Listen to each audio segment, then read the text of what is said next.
नमस्कार दोस्तों, welcome to DS education. स्वागत है आपका मेरे यूट्यूब चैनल डीएस एजुकेशन में। मैं हूं दिनेश साहू।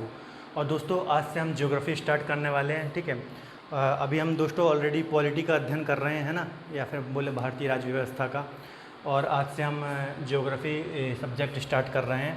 ठीक है, तो एक दिन हमारे ज्योग्राफी के लेक्चर आएंगे, ठीक है, और एक दिन पॉलिटी के लेक्चर आएंगे अल्टरनेट। तो दोस्तों सबसे पहले हम जान लेते हैं ज्योग्राफी के बारे में, थोड़ा जान लेते हैं। ठीक है, इसे हम भूगोल भी बोलते हैं। तो दोस्तों जो ये ज्योग्राफी शब्द दिया है, ठीक है, यह यूनानियों द्वारा दिया गया था। ठीक है, ज्योग्राफी शब्द जिसे हम वर्तमान में ग्रीस के नाम से जानते हैं। ठीक है, ग्रीस देश है वर्तमान में, ठीक है, जिसकी कैपिटल क्या है, एथेंस, है ना। तो यूनानियों द्वारा ज्योग्राफी शब्द दिया गया। ठीक है दोस्तों, और यह एक ग्रीक शब्द है। ठीक है, ग्रीक शब्द है। इसके बाद दोस्तों जो जियोग्राफी है, ये जियो प्लस ग्राफी से मिलकर बना हुआ है। ठीक है, जियो का अर्थ होता है पृथ्वी, ठीक है, और ग्राफी का अर्थ होता है वर्णन। अर्थात जब हम पृथ्वी का वर्णन करते हैं या फिर इसका अध्ययन करते हैं, ठीक है, तो उसे जियोग्राफी बोलते हैं। तो जब हम पृथ्वी का वर्णन करते हैं उसे हम जियोग्राफी बोलते हैं। ठीक है, तो आपको क्लियर हो गया होगा, ये बात आपको याद रखनी है दोस्तों। ठीक है, कि ज्योग्राफी शब्द है जो यूनानियों द्वारा दिया गया था। ठीक है, जो वर्तमान में ग्रीस देश से, पहले हम इसे यूनान बोलते थे। ठीक है, जिसकी कैपिटल एथेंस है, और यह एक ग्रीक शब्द है।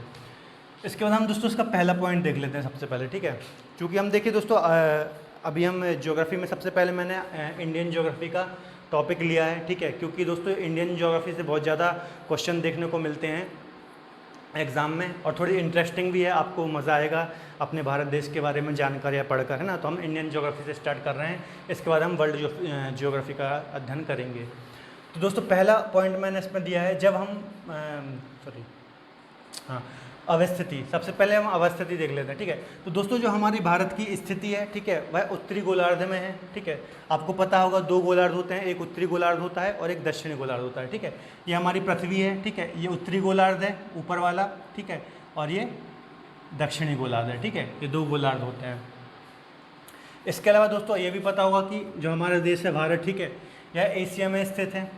ठीक है, आपको पता होगा 7 महाद्वीप हैं।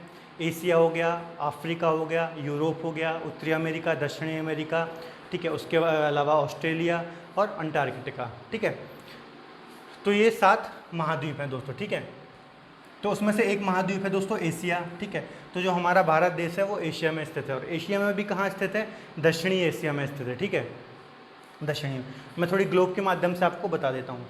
देखिए ये हमारा ग्लोब है या फिर पृथ्वी है। ठीक है, तो देखिए दोस्तों ये इक्वेटर है। ठीक है, ये इक्वेटर रेखा है, ये हो गया उत्तरी गोलार्ध, ये हो गया दक्षिणी गोलार्ध। ठीक है, ये देखिए हमारा भारत देश है। ठीक है, भारत देश है, और ये जो पूरा आपको दिख रहा है ये एशिया महाद्वीप है। ठीक है, तो एशिया महाद्वीप के दक्षिण में हमारा भारत स्थित है। ठीक है, ये पूरा, ये उत्तर हो गया, ये दक्षिण हो गया, तो एशिया महाद्वीप के दक्षिण में हमारा भारत स्थित है। इसके अलावा दोस्तों आगे हम देख लेते हैं। ठीक है, एशिया महाद्वीप में और दक्षिण एशिया में हम स्थित हैं। इसके अलावा भारतीय उपमहाद्वीप में स्थित हैं। ठीक है, इसे हम इंडियन सब कॉन्टिनेंट भी बोलते हैं। अब ये भारतीय उपमहाद्वीप क्या है, देखिए दोस्तों, ये हमारा भारत है। ठीक है, भारत हो गया हमारा। ठीक है, इसके अलावा नेपाल हो गया, ठीक है, भूटान हो गया, ठीक है, बांग्लादेश हो गया और पाकिस्तान हो गया। ठीक है, तो ये देखिए इंडिया, बांग्लादेश, नेपाल, भूटान और पाकिस्तान, ये 5 देश दोस्तों, ये 5 देशों को मिलाकर हम बोलते हैं भारतीय उपमहाद्वीप या फिर इंडियन सब कॉन्टिनेंट। ठीक है, ये देखिए ये पाकिस्तान हो गया, ठीक है, ये नेपाल हो गया, यहाँ पे इंडिया हो गया, ये बांग्लादेश हो गया और ये भूटान हो गया। तो ये 5 देश मिलकर भारतीय उपमहाद्वीप का निर्माण करते हैं, या फिर हम इन्हें भारतीय उपमहाद्वीप के अंतर्गत देखते हैं, इसे हम इंडियन सब कॉन्टिनेंट भी बोलते हैं। ठीक है दोस्तों, तो आपको थोड़ी मैंने स्थिति बता दी कि इंडिया की कहाँ स्थिति है हमारे वर्ल्ड में। इसके अलावा हम दोस्तों नाम देख लेते हैं। ठीक है, तो नॉर्मली इंडिया के औपचारिक नाम की बात करें तो हम 2 औपचारिक नाम हैं इंडिया के, एक तो है इंडिया, एक तो हम इसे इंडिया बोलते हैं, दूसरा भारत के नाम से भी जानते हैं। ठीक है, अब हम ये देख लेते हैं इंडिया नाम कहाँ से आया। तो देखिए दोस्तों यहाँ पे एक नदी बहती है जिसे हम बोलते हैं सिंधु नदी। ठीक है, यहाँ से ऐसी कुछ बह रही है, ये आपको दिख रही होगी ब्लू ब्लू, ये है ना, तो ये सिंधु नदी है। तो दोस्तों हुआ क्या, जब यूनानी भारत आए, ठीक है, यूनानी लोग भारत आए तो उन्होंने देखा, ठीक है, यहाँ जब आए वो, तो उन्होंने देखा जो हमारा भारत है, ठीक है, उस टाइम पे ये सिंधु नदी या फिर इसे हम इंडस रिवर भी बोलते हैं, इंडस रिवर। ठीक है, तो सिंधु नदी के किनारे स्थित था हमारा पूरा जो भारत देश है। ठीक है, तो उसी कारण उन्होंने, चूँकि इसे इंडस रिवर भी बोलते हैं, ठीक है, इंडस रिवर भी बोलते हैं। तो भारत देश को इंडस रिवर के किनारे या फिर सिंधु नदी के किनारे होने के कारण इसे इंडिया के नाम से जाना जाने लगा। ठीक है, इन्होंने इसे इंडिया कहकर पुकारा इंडस रिवर के कारण। दूसरा बात है दोस्तों, दूसरा बात भारत है ना, एक और नाम है भारत।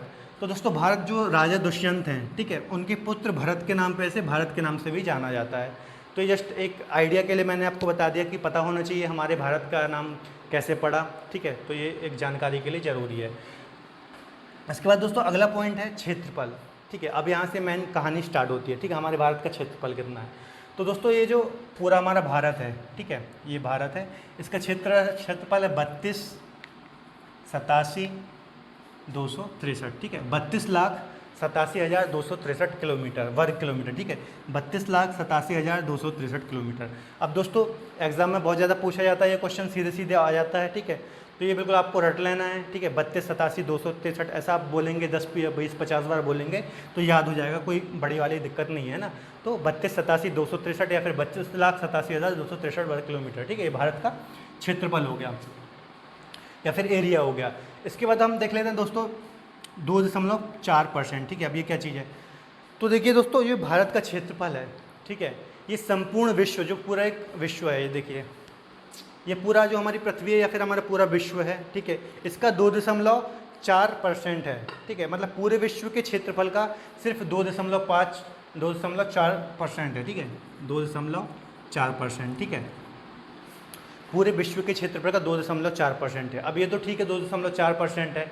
ठीक है, इसमें दिक्कत दोस्तों ये है कि इस 2.4% क्षेत्रफल में, ठीक है, 17.5% जनसंख्या निवास करते हैं। ये एक बड़ी दिक्कत है। ठीक है, अभी हमने क्या पढ़ लिया, एक बार फिर से रिवीजन रिवीजन करते हैं, आपको कंफ्यूज नहीं होना है। ठीक है, देखिए मैंने सबसे पहले बताया हमारे भारत का क्षेत्रफल कितना है, 32,87,263। ठीक है, जो हमारा भारत है ये पूरा आपको एरिया दिख रहा होगा ये। ठीक है, ये इसके अलावा ये अंडमान निकोबार द्वीप समूह वगैरह भी हैं। तो जितना हमारा भारत का एरिया वो है 32,87,263। ठीक है, इसके बाद मैंने आपको बताया जो हमारा भारत का ये क्षेत्रफल मैंने आपको बताया, यह संपूर्ण विश्व के क्षेत्रफल का 2.4% है। ठीक है, यदि देखें पूरा विश्व 100% है तो उसमें से 2.4% हमारा भारत देश का है। ठीक है, ये बात होगी, ये संपूर्ण विश्व के क्षेत्रफल होगा। इसके बाद दोस्तों जो ये 2.4% एरिया है, इतना कम एरिया है, इसमें 17.5% जनसंख्या निवास करती है ना, मतलब संपूर्ण विश्व की जनसंख्या का 17.5% हमारे भारत में निवास करती है। आपको पता होगा हमारे भारत में लगभग अभी प्रेजेंट टाइम पे 135 करोड़ लगभग जनसंख्या हो चुकी है। ठीक है, और सेकंड हाईएस्ट जनसंख्या है हमारे यहाँ पे। ठीक है, तो ये बात हो गई। इसके अलावा दोस्तों ये जनसंख्या तो ठीक है, इसके अलावा 18% पशुधन भी हमारे यहाँ पे है, संपूर्ण विश्व का 18%। तो एक तो 17.5% जनसंख्या हो गई, ठीक है, और 18% पशुधन हो गया संपूर्ण विश्व का। तो ये एक दिक्कत वाली बात है दोस्तों। ठीक है, तो एक बार और मैं आपको रिवीजन करवा देता हूँ, कंफ्यूज होने की ज़रूरत नहीं है। ठीक है, एक एक चीज़ क्लियर करेंगे हमने बात की क्षेत्रफल की, तो हमारा क्षेत्रफल हो गया 32,87,263 हमारे भारत के क्षेत्रफल। ठीक है, वर्ग किलोमीटर। इसके बाद हमारा जो भारत देश है इसका जो क्षेत्रफल है, ठीक है, यह संपूर्ण विश्व के क्षेत्रफल का 2.4% है। ठीक है, जिसमें 17.5% पॉपुलेशन या फिर जनसंख्या निवास करती है। इसके अलावा लगभग 18% पशुधन है या फिर पशु वगैरह जो भी होते हैं वो लगभग पूरे विश्व का 18% हमारे यहाँ पे हैं। ठीक है दोस्तों, तो ये डाटा बहुत इंपॉर्टेंट है, चाहे ये वाला डाटा हो, ठीक है, चाहे ये डाटा हो, चाहे ये डाटा हो, अक्सर एग्जाम में पूछ लिया जाता है। इसके बाद दोस्तों आगे है क्षेत्रफल में 7वां बड़ा देश। ठीक है, तो दोस्तों यदि हम क्षेत्रफल की बात करें तो ये तो हमने देख लिया इतना है। ठीक है, अब हम देख लें ओवरऑल जो वर्ल्ड में देश हैं। ठीक है, तो क्षेत्रफल के अकॉर्डिंग हमारे भारत का स्थान कौन सा है। ठीक है, मतलब सबसे बड़ा देश कौन सा है, उसके बाद उससे कम कौन सा है, उसके बाद उससे कम कौन सा है ना। तो ऐसे करके हमारा जो भारत का देश है, देश का स्थान है वो है 7वां। ठीक है, तो हमारा भारत देश 7वां सबसे बड़ा देश है क्षेत्रफल के अकॉर्डिंग। तो अब हमसे बड़े देश कौन है, ठीक है, ये हम देख लेते हैं। तो देखिए दोस्तों, आप स्क्रीन में भी देख पा रहे होंगे। ठीक है, मैं आपको बताते जा रहा हूँ। सबसे बड़ा देश हो गया दोस्तों रूस। ठीक है, इसके बाद हो गया कनाडा। ठीक है, कनाडा के बाद हो गया दोस्तों अमेरिका। ठीक है, अमेरिका के बाद हो गया चीन। ठीक है, चीन के बाद हो गया ब्राज़ील, ब्राज़ील के बाद हो गया ऑस्ट्रेलिया। ठीक है, ये 6 हो गए और 7वां हो गया इंडिया। एक बार और रिवीजन करते हैं। रूस, ठीक है, रूस के बाद हो गया कनाडा, कनाडा के बाद अमेरिका, अमेरिका के बाद चाइना, चाइना के बाद ब्राज़ील, ब्राज़ील के बाद ऑस्ट्रेलिया, ऑस्ट्रेलिया के बाद इंडिया। तो ये 7वें नंबर पे आ गया इंडिया। ठीक है दोस्तों। तो एरिया के अकॉर्डिंग ये आपको पूरी ऐसी सीरीज़ याद कर लेनी है, एग्ज़ाम में ये बढ़ते क्रम या घटते क्रम में जमाने को दे देता है, तो आपको ये पूरा याद होना चाहिए। एक बार हम फिर से रिवीजन करेंगे। सबसे बड़ा देश दोस्तों रूस। देखिए दोस्तों, जब भी आप ज्योग्राफी का अध्ययन कर रहे हैं तो आप एटलस सामने रख के बैठिए, या फिर मैप आपके पास हो, वर्ल्ड मैप हो या फिर इंडियन मैप हो या फिर एटलस हो, कुछ भी चीज़ हो, आप सामने रख कर बैठें। क्योंकि ज्योग्राफी का अध्ययन जब भी आप करते हैं ना, तो एटलस या फिर मैप की सहायता से ही कीजिए, क्योंकि चित्रों को देखने से और मैप को देखने से बहुत जल्दी आपकी मेमोरी में ये चीज़ें फीड हो जाएंगी, है ना। तो एक बार हम फिर से रिवीजन करते हैं। सबसे बड़ा हो गया रूस, है ना। रूस के बाद दोस्तों सेकंड नंबर पे होगा कनाडा। कनाडा के बाद हो गया यूएसए, ठीक है। यूएसए के बाद हो गया दोस्तों, यूएसए के बाद हो गया चाइना, ठीक है। चाइना के बाद हो गया ब्राज़ील, ब्राज़ील के बाद ऑस्ट्रेलिया, और ऑस्ट्रेलिया के बाद इंडिया 7वें नंबर पे, ठीक है। तो क्षेत्रफल के बाद, क्षेत्रफल में 7वां बड़ा देश है। इसके बाद दोस्तों हम जनसंख्या देख लेते हैं, ठीक है। जनसंख्या में आपको पता होगा कि सबसे ज़्यादा जनसंख्या चाइना की है, फिर उसके बाद सेकेंड नंबर भारत की है, ठीक है, लगभग 135 करोड़ है। तो जनसंख्या में हमारा स्थान है दूसरा, ठीक है। तो ये भी हम एक बार देख लेते हैं। तो दोस्तों सबसे ज़्यादा जो जनसंख्या है वो है चाइना की, आपको अच्छे से पता होगा। उसके बाद है भारत देश, ठीक है। भारत देश के बाद आता है दोस्तों अमेरिका, अमेरिका के बाद आता है इंडोनेशिया, इंडोनेशिया के बाद आता है ब्राज़ील, ब्राज़ील के बाद आता है पाकिस्तान, ठीक है। तो अक्सर दोस्तों जो एग्ज़ाम में ज़्यादा पूछा जाता है वो एरिया वाला चीज़ पूछा जाता है, ठीक है। लेकिन पॉपुलेशन का भी आपको पता होना चाहिए। एक बार हम फिर से रिवीजन कर लेते हैं। चाइना, ठीक है, इंडिया, इंडिया के बाद अमेरिका, अमेरिका के बाद इंडोनेशिया, ठीक है, इंडोनेशिया के बाद दोस्तों ब्राज़ील, ब्राज़ील के बाद पाकिस्तान। आपको स्क्रीन में भी देख पा रहे होंगे। इसके बाद दोस्तों आगे हम देख लेते हैं, ठीक है। भारत का विस्तार उत्तर से दक्षिण, ठीक है, 3214 और पूर्व से पश्चिम 2933, ठीक है। अब देखिए ये भारत का उत्तरी पॉइंट हो गया, ठीक है, और ये दक्षिणी पॉइंट हो गया, ठीक है। अब देखिए यहाँ से यहाँ तक यदि हम देख लें ये लंबाई, ठीक है, ये लंबाई, यदि भारत के हम उत्तर से लेके दक्षिण की लंबाई देखें, नॉर्थ टू साउथ, है ना, नॉर्थ टू साउथ देख लो तो 3214 किलोमीटर, ठीक है, 3214 किलोमीटर ये लिखी हुई है, 3214 किलोमीटर, ठीक है। ये भारत की उत्तर से लेकर दक्षिण तक की लंबाई है, ठीक है, या फिर विस्तार है। ये अक्सर एग्जाम में पूछ लिया जाता है। 3214 आपको याद रख लेना है, यहाँ से लेकर यहाँ तक। इसके अलावा दोस्तों फिर पूर्व से पश्चिम की लंबाई कितनी है ना, तो 2933। अब देखिए ये हो गया पश्चिमी भाग, ठीक है, और ये हो गया पूर्वी भाग अरुणाचल प्रदेश। तो दोस्तों ये वाली जो लंबाई है, ठीक है, ये कितनी है, तो 2933 है ना, 2933। तो दोस्तों एग्जाम में पूछ लिया जाता है कि भारत का विस्तार, ठीक है, उत्तर से दक्षिण कितना है और पूरब से पश्चिम कितना है। तो ये है 3214, ठीक है, उत्तर से दक्षिण, और पश्चिम से पूरब या पूरब से पश्चिम कितना हो गया, 2933। तो ये दोस्तों जो आंकड़े हैं आपको बिल्कुल याद होने चाहिए, एग्जाम में पूछ लिए जाते हैं। इसके बाद दोस्तों अगला पॉइंट है स्थलीय सीमा की लंबाई कितनी है, स्थलीय सीमा, है ना।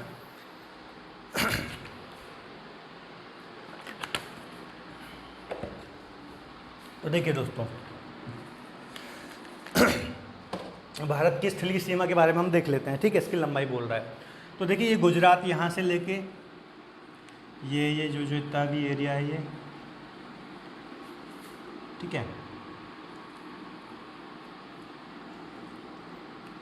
ये यहाँ से ये, ठीक है। तो दोस्तों ये हो गई हमारी स्थलीय सीमा, क्योंकि आप देखिए यहाँ से समुद्र वाला एरिया लग जाता है, ये अरब सागर है, यहाँ हिंद महासागर व बंगाल की खाड़ी वगैरह है, ठीक है। तो ये जो पूरा एरिया है ये समुद्र से घिरा हुआ है, इसे हम तटीय एरिया बोलते हैं। कौन सा एरिया, तटीय एरिया बोलते हैं, ठीक है। और ये हमारा स्थलीय एरिया है जो स्थल से घिरा हुआ है, ठीक है। तो ये यही बोल रहा है दोस्तों स्थलीय सीमा की लंबाई कितनी है, ठीक है। तो यहाँ से यहाँ तक ये पूरी लंबाई।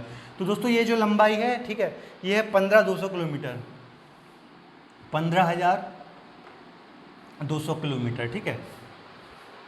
तो भारत की स्थलीय सीमा की लंबाई 15200 किलोमीटर, ठीक है दोस्तों, यही बोल रहा है वो। इसके बाद दोस्तों तटीय भाग कितना है।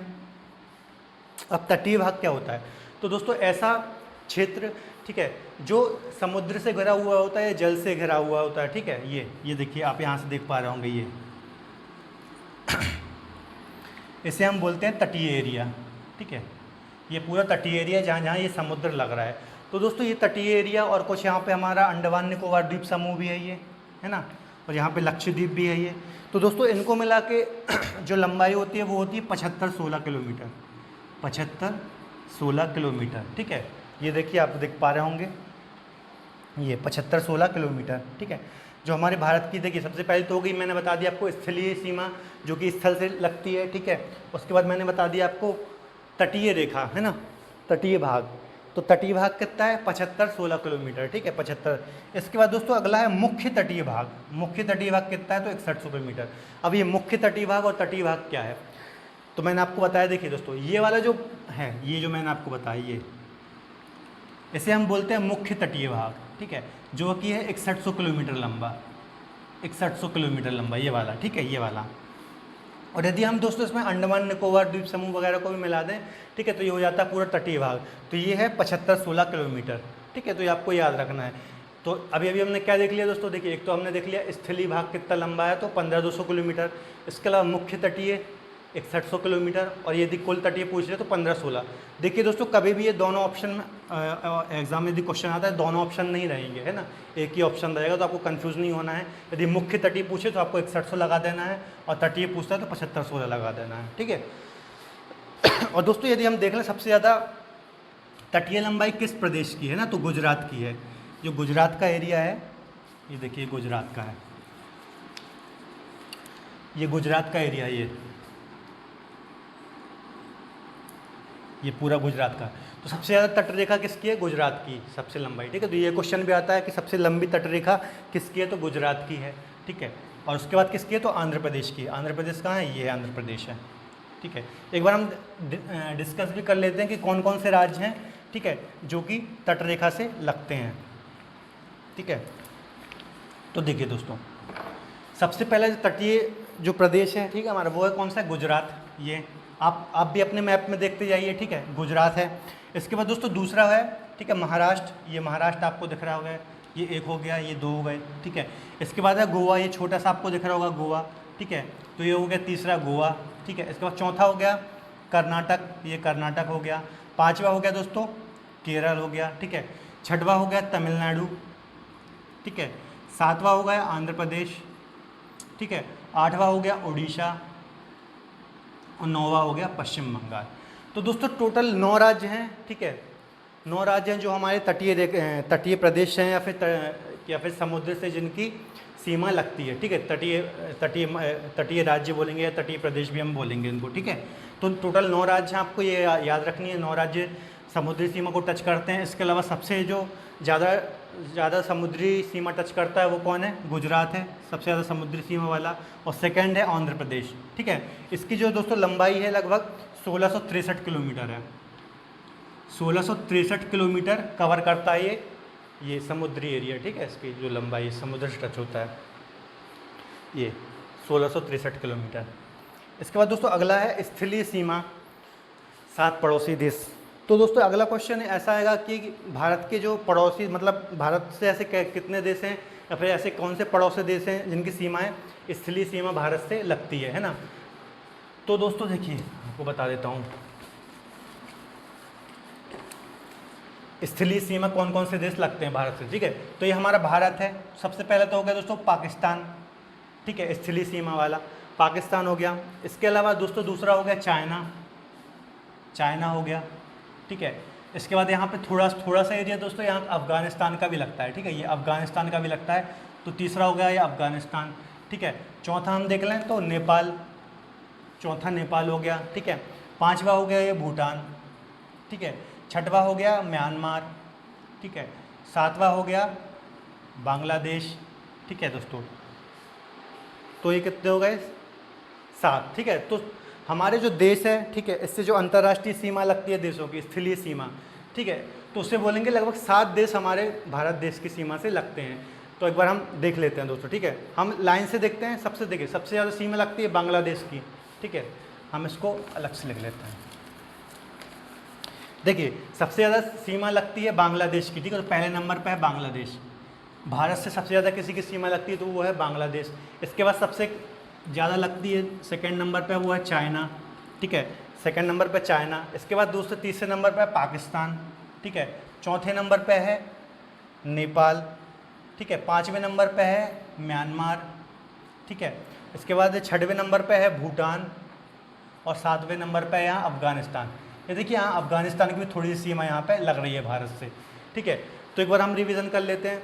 क्वेश्चन ऐसा भी बनता है दोस्तों कि भारत से सबसे ज़्यादा अंतर्राष्ट्रीय सीमा किस देश की लगती है ना, तो बांग्लादेश की। देखिए कितनी ज़्यादा सीमा लग रही है ये पूरी, ठीक है, ये पूरा बांग्लादेश है ये, ठीक है। तो सबसे ज़्यादा सीमा लगती है बांग्लादेश की पहले नंबर पे, उसके बाद उससे थोड़ी कम लगती है चाइना की, फिर लगती है पाकिस्तान की, ठीक है, पाकिस्तान तीसरे नंबर, फिर लगती है नेपाल की चौथे नंबर पे, फिर पाँचवें नंबर पे म्यांमार की, छठवें नंबर पे भूटान की और सातवें नंबर पे अफगानिस्तान की। तो टोटल 7 देश हैं जिनकी सीमा हमारे भारत देश से लगती है स्थलीय तौर पर, ठीक है, स्थलीय सीमा। तो ये दोस्तों आपको ये क्रम भी याद रखना है, ठीक है, सबसे ज़्यादा, उससे कम, क्योंकि ये जमाने को बोल देता है एग्जाम में। तो ये हो गई दोस्तों स्थलीय सीमा हमारी, ठीक है। इसके बाद हम दोस्तों देख लेते हैं जलीय सीमा। जलीय सीमा से कौन कौन से देश लगते हैं। तो जलीय सीमा क्या है दोस्तों, देखिए जलीय सीमा आपको बता देता हूँ मैं। अब जलीय सीमा क्या है, अब देखिए ये हमारा भारत है, यहाँ पे अरब सागर है, ठीक है, यहाँ बंगाल की खाड़ी और ये हिंद महासागर है, ठीक है, यहाँ बंगाल की खाड़ी है, ये अरब सागर है और ये हिंद महासागर है, ठीक है। तो दोस्तों जो भी देश या फिर जिस भी देश के साथ कोई महासागर, सागर या फिर कोई खाड़ी लगती है तो उस देश का कुछ जलीय एरिया भी होता है, ठीक है। तो ये जो हमारे भारत का जलीय एरिया है, ठीक है, इससे कौन कौन से देश लगते हैं। तो दोस्तों यहाँ पे देखिए आप पाकिस्तान आपको दिख रहा होगा, ठीक है, यहाँ पे ये कच्छ की खाड़ी, अरब की खाड़ी या फिर अरब सागर वगैरह है। तो पहला हो गया पाकिस्तान, ठीक है, आप मैप में देख पा रहे होंगे। दूसरा हो गया दोस्तों ये बांग्लादेश, आप देख पा रहे होंगे बांग्लादेश, ठीक है, यहाँ पे ये बंगाल की खाड़ी वगैरह है, ठीक है, तो दूसरा बांग्लादेश हो गया। इसके बाद दोस्तों तीसरा हो गया म्यांमार, ठीक है, म्यांमार आपको दिख पा रहा होगा, ये हमारा जलीय एरिया है। इसके बाद दोस्तों ये श्रीलंका हो गया, ठीक है, तो ये चौथा हो गया श्रीलंका हो गया, ठीक है दोस्तों, श्रीलंका हो गया। इसके अलावा दोस्तों फिर हो गया एक हो गया मालदीव, ठीक है, तो यहीं आप जस्ट हिंद महासागर में नीचे यहाँ पे आप देखेंगे तो यहाँ पे मालदीव होगा, ठीक है दोस्तों। तो ये हो गया कौन सा नंबर का, 4 5 एक पाकिस्तान हो गया, बांग्लादेश हो गया, ठीक है, म्यांमार हो गया, श्रीलंका हो गया, पाँचवा हो गया मालदीव, यहाँ पे नीचे होगा, और छठवा हो जाएगा दोस्तों यहाँ पे इंडोनेशिया, ठीक है, यहाँ पे इंडोनेशिया होगा ये। तो ये दोस्तों जो 6 राज्य हैं, ठीक है, भारत की जलीय सीमा से टच करते हैं, ये 6 जो देश हैं भारत की जलीय सीमा से टच करते हैं। तो एक बार और हम रिवीजन कर लेते हैं दोस्तों। सबसे पहले दोस्तों हमने पढ़ा कि भारत की स्थलीय सीमा से कौन कौन से देश जुड़ते हैं, ठीक है। तो हमने देखा सबसे पहला था बांग्लादेश, उसके बाद था चाइना, ठीक है, उसके बाद था पाकिस्तान, ठीक है, पाकिस्तान के बाद नेपाल था, नेपाल के बाद म्यांमार था, म्यांमार के बाद भूटान था, और भूटान के बाद 7वें नंबर पर अफगानिस्तान था। ये 7 देश हमारी स्थलीय सीमा से लगते हैं, ठीक है, लंबाई के अनुसार बता दिया मैंने। इसके अलावा दोस्तों फिर हमने देखा जलीय सीमा। तो जलीय सीमा में मैंने आपको बताया एक तो पाकिस्तान लगता है हमारी जलीय सीमा से, ठीक है, इसके बाद बांग्लादेश लगता है, म्यांमार लगता है, ठीक है, श्रीलंका लगता है, ठीक है, यहाँ पे नीचे यहाँ पे मालदीव है तो मालदीव लगता है। इसके अलावा यहाँ पे इंडोनेशिया है, ठीक है, जो भारत के सबसे पास है, यहाँ पे इंडोनेशिया है, तो ये लगता है। तो ये जलीय सीमा भी हो गई दोस्तों। अब स्थलीय सीमा हो गई दोस्तों, जलीय सीमा हो गई, अब आती है जलीय व स्थलीय सीमा। अब जलीय और स्थलीय सीमा क्या है, तो दोस्तों केवल 3 देश ही हैं जो हमारी जलीय सीमा से भी लगते हैं और स्थलीय सीमा से भी लगते हैं। तो आप खुद ही बता देंगे, एक तो हो गया पाकिस्तान, इसको हमने पढ़ लिया कि हमारे स्थल भाग से भी लग रहा है और जलीय भाग से भी लग रहा है, ठीक है। इसके बाद हो गया बांग्लादेश, स्थल भाग से भी लग रहा है, जल भाग से भी लग रहा है। इसके बाद हो गया म्यांमार, स्थल से भी लग रहा है और जल से भी लग रहा है। तो ये 3 देश हैं जो भारत की जलीय भाग से भी लगता है और स्थलीय भाग से भी लगता है, ठीक है, स्थलीय भाग से भी लगता है, ठीक है दोस्तों। तो इसके बाद दोस्तों और भी हम कुछ चीज़ देख लेते हैं अब, और जो एग्ज़ाम में पूछे जाते हैं। देखिए दोस्तों, आपको जो मैप है या फिर एटलस है, ठीक है, इसका अच्छे से अध्ययन करना है क्योंकि इससे बहुत ज़्यादा क्वेश्चन बनते हैं, ठीक है, और आपको मैप पर आपकी अच्छी पकड़ होनी चाहिए, है ना, क्योंकि बहुत सारे क्वेश्चन ऐसे आते हैं कि आप मैप की यदि मैप आपने अच्छे से स्टडी किया है तो आप इजीली उसका आंसर दे सकते हैं, है ना। तो अब हम कुछ अच्छे फैक्ट देख लेते हैं। जैसे देखिए दोस्तों, यहाँ पे आपको एक राज्य दिख रहा होगा, त्रिपुरा, है ना।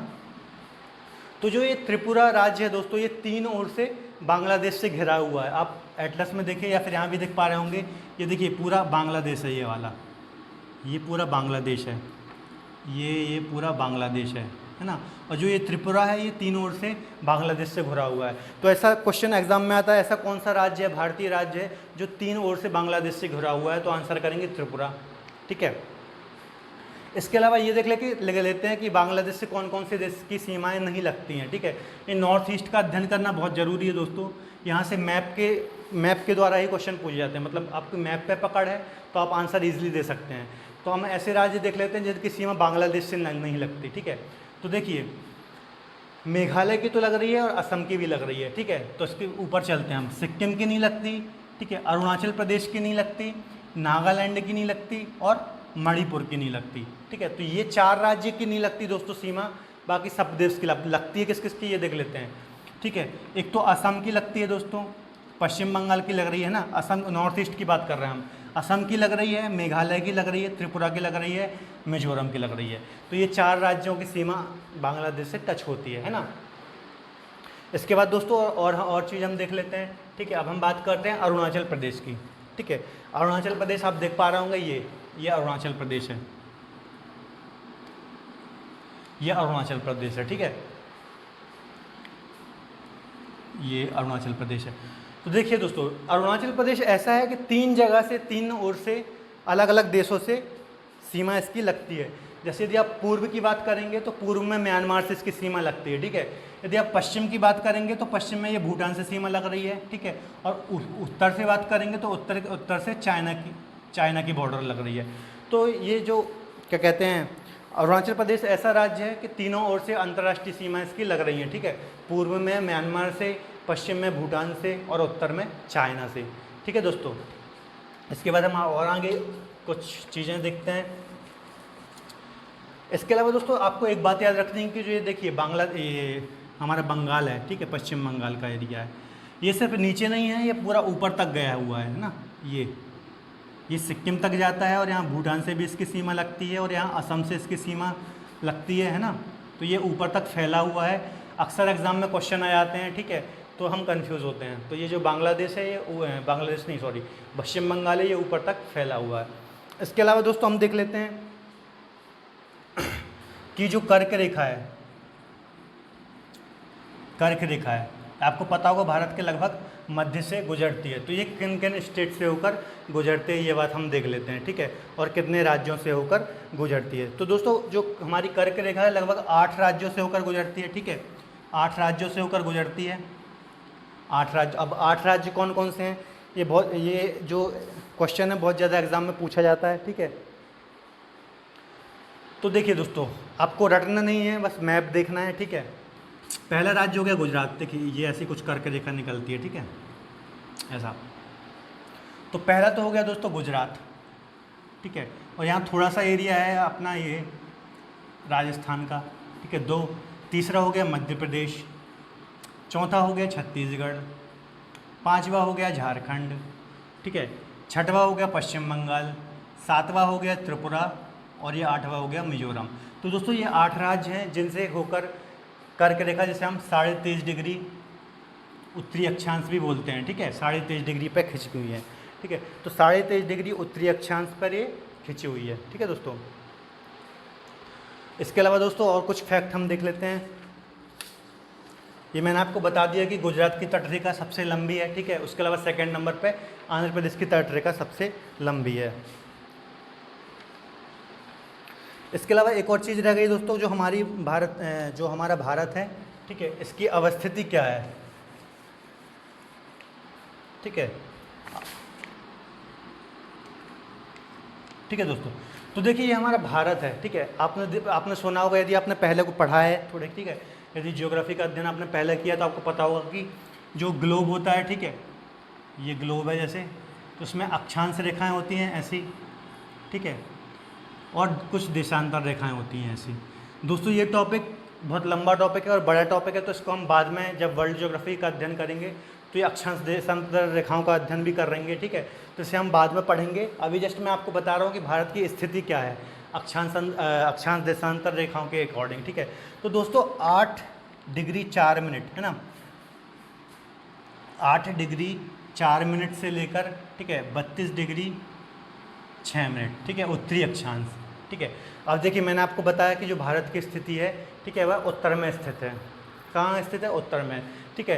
तो ये 8 डिग्री 4 मिनट से 32 डिग्री, ठीक है, 6 मिनट उत्तरी अक्षांश पर स्थित है। इसके अलावा यदि हम देशांतर की बात करें, है ना, तो 68 से, ठीक है, 97-25, ठीक है। तो ये कुछ हमारे भारत की स्थिति है। देखिए एक बार मैं बताता हूँ। देखिए ये अक्षांश रेखाएं कहलाती हैं, ठीक है, जो लेटी हुई हैं, ठीक है, और ये खड़ी हुई हैं, इन्हें हम बोलते हैं देशांतर रेखाएं, ठीक है।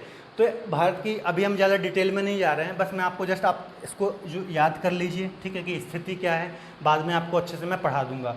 तो आपको याद कैसे करना है? 8-4 से 37-6, ठीक है, उत्तरी अक्षांश में भारत की स्थिति है। इसके अलावा पूर्वी देशांतर 68-7 से 97-25 पूर्वी देशांतर, ठीक है, ये भारत की स्थिति हो गई, ठीक है। इसके अलावा दोस्तों यदि कंप्लीटली आ जाए, ठीक है, क्योंकि आपको पता होगा यहाँ पे अंडमान निकोबार द्वीप समूह भी है, ठीक है। तो यदि कंप्लीट पूछे, है ना, तो 6-4 से हो जाएगी 37-6, ठीक है। यदि देखिए ये वाला जो पॉइंट है दक्षिण वाला, ठीक है, ये हो गया 8-4 में, और ये जो अंडमान निकोबार का भी ये लास्ट वाला पॉइंट है, तो ये हो गया 6-4, ठीक है दोस्तों। तो 8-4 से 37-6 या फिर 6-4 से 37-6, इसके अलावा 68-7 से 97-25। तो क्वेश्चन कैसा आएगा दोस्तों कि भारत की अक्षांशीय स्थिति बताइए या फिर भारत की देशांतरीय स्थिति बताइए। तो आपको ये चीज़ याद कर लेनी है, इसे हम बाद में अच्छे से स्टडी करेंगे डिटेल में, अक्षांश रेखाएं और देशांतर रेखाओं को, ठीक है। इसके अलावा दोस्तों जो भारत का सबसे उत्तरी बिंदु है उसे हम बोलते हैं इंदिरा कॉल। क्या बोलते हैं? इंदिरा कॉल। यहाँ मैं लिख देता हूँ इंदिरा कॉल। और जो भारत का सबसे दक्षिणी बिंदु है, जो कि यहाँ पे कार निकोबार द्वीप समूह है, अंडमान निकोबार में सबसे जो दक्षिण बिंदु है वो है कार निकोबार द्वीप समूह, ठीक है। तो उसको बोलते हैं इंदिरा पॉइंट, इंदिरा पॉइंट, ठीक है। इससे पहले हम पिग्मेलियन पॉइंट के नाम से भी जानते थे। तो भारत का सबसे उत्तरी पॉइंट हो गया कौन सा? इंदिरा कॉल और इंदिरा पॉइंट दक्षिणी। तो दोस्तों ये कुछ बेसिक इन्फॉर्मेशन थी हमारे भारत के बारे में, जो मेन चीज़ थी, और इनसे बहुत ज़्यादा क्वेश्चन फ्रेम होते हैं दोस्तों। हर एक पॉइंट जो मैंने आपको पढ़ाया है, ठीक है, हर एक पॉइंट बहुत इंपॉर्टेंट है, चाहे वो क्षेत्रफल की बात हो या फिर जो भी मैंने आपको मैप में अभी बताया आपको, हर एक पॉइंट बहुत ज़्यादा इंपॉर्टेंट है दोस्तों, और बहुत ज़्यादा क्वेश्चन पूछे जाते हैं, है ना दोस्तों। तो एक बार दोस्तों हम रिवीजन कर लेते हैं इसका, एक बार रिवीजन करेंगे।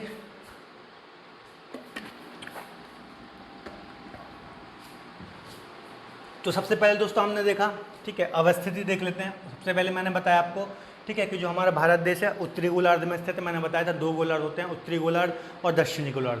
तो हमारा देश जो है उत्तरी गोलार्ध में स्थित है, ठीक है, और एशिया महाद्वीप का भाग है।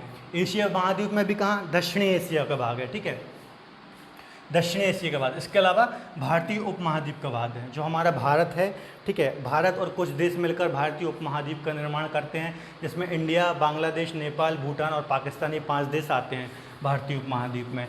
इसके अलावा दोस्तों यदि हम भारत के औपचारिक नाम की बात कर लें, तो एक तो भारत नाम से जानते हैं, एक इंडिया नाम से जानते हैं, ठीक है। तो जो दोस्तों इंडिया नाम है, ठीक है, ये इंडस रिवर जो कि सिंधु रिवर भी हम बोलते हैं, ठीक है, उसके कारण पड़ा, यूनानियों द्वारा ये नाम दिया गया, ठीक है। इसके अलावा जो भारत नाम है वो राजा दुष्यंत के पुत्र भरत के नाम पर पड़ा। इसके बाद हमने एरिया की बात की या फिर क्षेत्रफल की बात की, तो दोस्तों 32,87,263 32,87,263 हमारे देश का क्षेत्रफल है। बहुत इंपॉर्टेंट क्वेश्चन है, वर्ग किलोमीटर है, ठीक है। इसके अलावा जो ये क्षेत्रफल है, ये संपूर्ण विश्व के क्षेत्रफल का लगभग 2.4% कवर करता है, ठीक है। और इसमें लगभग 17.5 जनसंख्या है, ठीक है, और 18% पशुधन है, ठीक है। तो ये सारी चीज़ें बहुत इंपॉर्टेंट है दोस्तों, कोई भी आंकड़ा हो बहुत इंपॉर्टेंट है, अच्छे से आप याद कर लीजिएगा।